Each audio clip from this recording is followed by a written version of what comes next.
Alors bonjour mesdames, j'espère que tout le monde va bien. Je voulais vous faire cette vidéo depuis très longtemps. Je vois des messages passer sur les groupes des mamans ou sur Facebook, peu importe. Est-ce que je devrais laisser mon mari regarder mon téléphone? Alors on va parler un peu de la base du mariage et du couple, si vous le voulez bien. Euh, on va reprendre les choses à leur base. Lors de la choupa, le mari et femme se promettent de s'appartenir, d'être fidèles l'un envers l'autre et de se faire confiance. À un moment donné, pendant la roupa, surtout chez les chassidim, on a le minag de tourner autour du khatan, 7 fois de suite. Et le mari, avant ça, il vient et il couvre le visage de la kala, d'accord, avec un voile. En général, il y a le voile de la rabbinite Mouchka dessus. Pourquoi? Pourquoi ces gestes-là, on a l'impression des fois que c'est qu'une tradition, que c'est pas obligatoire, que ça veut pas forcément dire grand-chose. En fait, non, c'est la base qui va régir tout l'avenir du couple. Euh, Quand le mari vient couvre le visage de sa femme, alors là, tous les enseignements que je vous rapporte, c'est les enseignements que mon maître m'a enseignés, donc le Rav Yaakov Korda et époux. Donc c'est à partir des enseignements de la Chassidut Rabat, c'est tout ce qui est écrit dans les livres des Rebbeim et du Rabbi Melach HaMashiach. Quand un mari vient couvrir le visage de sa femme, pourquoi il le fait? Il y a une espèce de beauté inconsciente que la jeune fille possède. D'accord? Quand elle va se marier, elle va être séparée, elle jure d'être séparée de tous les hommes de la terre et d'appartenir à son mari dans sa tête, dans sa parole et dans son action. C'est-à-dire de lui être complètement loyale d'un bout à l'autre. Donc, ce geste-là de venir recouvrir le visage de sa femme, c'est pour prendre possession de la beauté physique dont elle n'a pas conscience. C'est-à-dire elle n'a pas conscience de l'impact de cette beauté physique et il en prend possession. C'est-à-dire qu'il va l'orienter vers lui pour avoir un mariage qui va être sanctifié et un mariage qui va être kadosh pour se promettre fidélité, se respecter et être loyal l'un envers l'autre. Pareil, quand une femme elle vient et qu'elle rejoint son mari sous la roupa, qu'est-ce qu'elle fait? Elle va tourner 7 fois autour de lui. Il y a plusieurs explications. Une des explications, c'est que les cieux vont s'ouvrir et qu'en tournant 7 fois, toutes les neshamot de tous les ascendants, les parents, les arrière-grands-parents, les arrière-grands-parents, tous les neshamot vont descendre.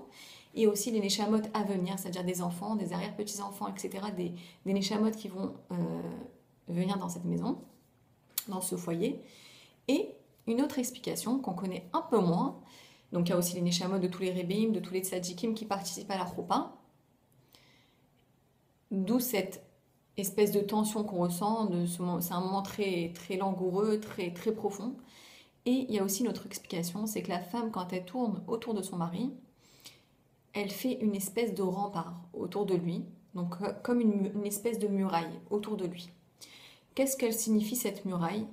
Elle signifie le fait, elle va représenter, si vous voulez, le fait que la femme, elle s'engage à protéger son mari des influences négatives qu'il y a autour de lui. Elle s'engage à l'aider à se séparer des autres femmes du monde. D'accord?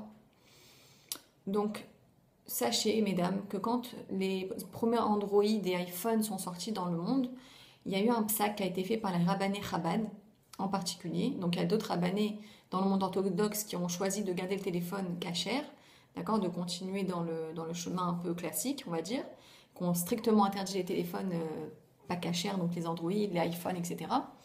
Mais comme vous le savez, dans le monde Chabad, Baruch Hashem, le Rabbi nous donne une ouverture vers le monde et il nous dit ces appareils-là, c'est pour conquérir le monde, pour diffuser la Torah, la Chassidoute, et faire briller la lumière dans tous les 4 coins du monde. Sachez que les Rabbanei Chabad, dès que ces iPhones sont sortis, ils ont dit une condition à l'utilisation de ces téléphones, de ces appareils, des ordinateurs, etc. C'est qu'à la fin de la journée, mari et femme se mettent d'accord qu'ils ne suppriment pas l'historique, ni de l'ordinateur, ni du téléphone, rien. Et qu'en fin de journée, l'un et l'autre peuvent consulter librement le téléphone de son mari et sa femme. Alors, il y en a qui vont se tirer les cheveux, qui vont pas être d'accord avec ce que je suis en train de dire, mais c'est un fait. Sachez, mesdames, que c'est le seul moyen pour se préserver du Yetzirah alentour. Aujourd'hui, on est éclaté par les informations. On a trop d'informations. Tous les jours, on reçoit des bonnes nouvelles, des mauvaises nouvelles, des informations par-ci, des informations par-là, des images par-ci dans le canyon et des images par-là. Le seul moyen de se préserver l'un de l'autre, rappelez-vous que nous, on est la gardienne de notre mari, on est là pour le protéger, le préserver de la faute, et que lui, pareil, il est là pour nous préserver et nous protéger des mauvaises influences. Donc, une des techniques que je vais vous donner aujourd'hui pour se préserver l'un l'autre et pour se protéger et se faire confiance et faire attention, se méfier de notre âme animale et de notre etc., c'est de savoir, le fait de savoir, je sais qu'en fin de journée, mon mari va consulter mon téléphone ou ma femme elle va consulter mon téléphone et que j'ai pas supprimé l'historique, et ben ça va me préserver, ça va me protéger. D'accord? Donc ça, c'est une première technique. Aussi, il y en a qui choisissent de mettre en fond d'écran ou sa famille, son mari, ou encore mieux, l'image d'un tzaddik en fond d'écran. Voilà mesdames, j'espère que ça vous a plu. Si cette vidéo vous a plu dans l'idée, alors ne faites pas la guerre à vos maris ce soir, s'il vous plaît, c'est pas le but.